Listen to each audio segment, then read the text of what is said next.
Hello दोस्तों,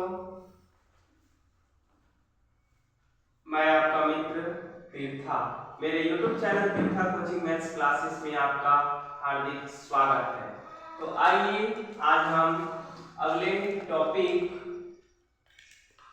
अपरिमित समांतर श्रेणी ज्ञात करना आपको बताऊंगा, जो कि समांतर श्रेणी में पढ़ रहे हैं। इस पाठ में अध्याय 4 है, कक्षा 10वीं का बहुत ही इम्पोर्टेंट क्वेश्चन है ये।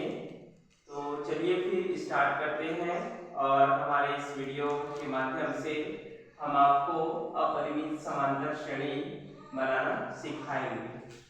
ठीक है, प्रश्न है हमारे पास, एक अपरिमित समांतर श्रेणी बनाइए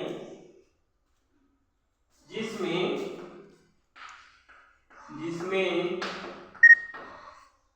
प्रथम पद 5 तथा समांतर 3 हो। यह हमारा प्रश्न है। तो चलिए बताते हैं। फिर हल दिया गया है। प्रथम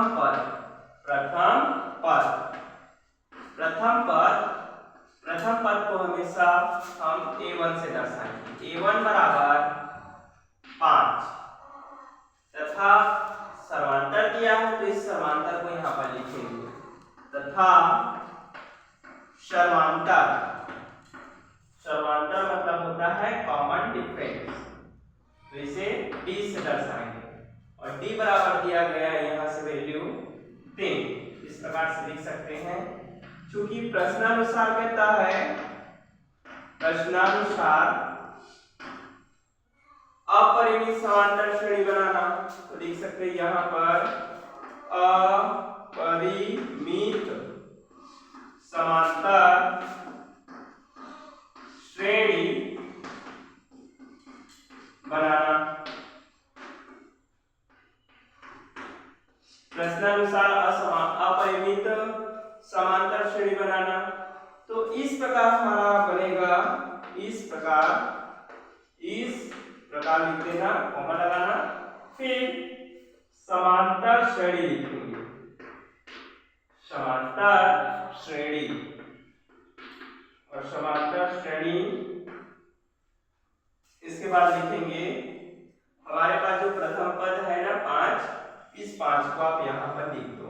ठीक है, और समांतर जो 3 दिख रहा है ना, तो ये प्रथम पद में आप जो समांतर 3 है इसको आप जोड़ दो, तो 5 और 3 कितना हो जाएगा? 8। ठीक है, इसका मतलब ये है कि 3 का हमें डिफरेंस लेना है। कितने का डिफरेंस लेना है? 3। क्योंकि समांतर 3 है, तो इसीलिए हमें जो है 3 का डिफरेंस लेना है। तो 5 में 3 8 है ना, मतलब 3 का डिफरेंस है। फिर से 3 जोड़ दो, 8 3 11 में फिर अगर 3 जोड़ोगे क्या होगा? 14 हो जाएगा। 14 में फिर से अगर 3 जोड़ोगे तो 17 होगा। 17 में फिर अगर 3 जोड़ दोगे तो 20 हो जाएगा। ऐसे करते करते आप कम से कम 5 पद बनाए हुए, कम से कम 5, और अधिक से अधिक आप जितना बना लो। ठीक है, तो ये इस प्रकार से हमारा ये आंसर जो है कंप्लीट होता है। तो एक बात पुनः और बताना चाहूंगा, एक अपरिमित समांतर श्रेणी बनाइए जिसमें प्रथम पद 5 तथा समांतर 3 हो। तो हल दिया गया है। प्रथम पद a1 लेंगे, a1 बराबर 5 तथा समांतर d बराबर होता है 3, और प्रश्नानुसार कहा गया है कि अपरिमित समांतर श्रेणी बनाना। तो इस प्रकार से हम समांतर श्रेणी बनाएंगे। ये 5 जो कि प्रथम पद है, इसका समांतर 3 है, इसलिए 5 में 3 जोड़ दो, तो 5 3 8 हो जाएगा। फिर 3 का डिफरेंस करेंगे, तो 8 3 11 11 में फिर 3 जोड़ दो, 14 14 में फिर से 3, 17 17 में फिर 3 जोड़ देंगे, तो ये हो जाएगा 20। इस प्रकार से ये हमारा जो आंसर है ये कंप्लीट होता है।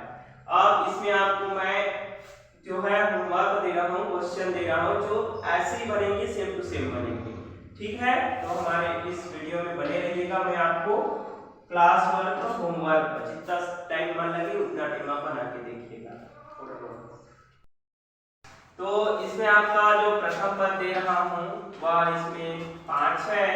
इसमें सर्वांतर भी आपको 5 मिला है। ये आपका पहला प्रश्न बन जाएगा।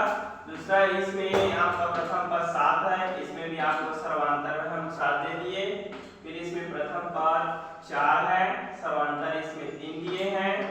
और अगला जो है इसमें प्रथम पद 8 दिए हैं और सर्वांतर इसमें 2 दिए हैं।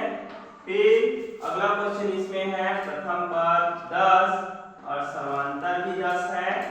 और नेक्स्ट क्वेश्चन है इसमें प्रथम पद 12 और सर्वांतर इसमें है 8। फिर अगला है इसमें प्रथम पद 6 दिया गया है और इसमें सर्वांतर जो है 7। और अगला जो है आपके बुक का क्वेश्चन है प्रथम पद यहाँ पर 5 और सर्वांतर 3 है। तो ये आपके प्रैक्टिस के लिए है, तो अच्छे से प्रैक्टिस करिएगा और ये आपके प्रैक्टिस पर्याप्त हो जाएंगे तो आप एकदम एक्सपर्ट बन जाओगे और दूसरे को भी सिखा सकोगे।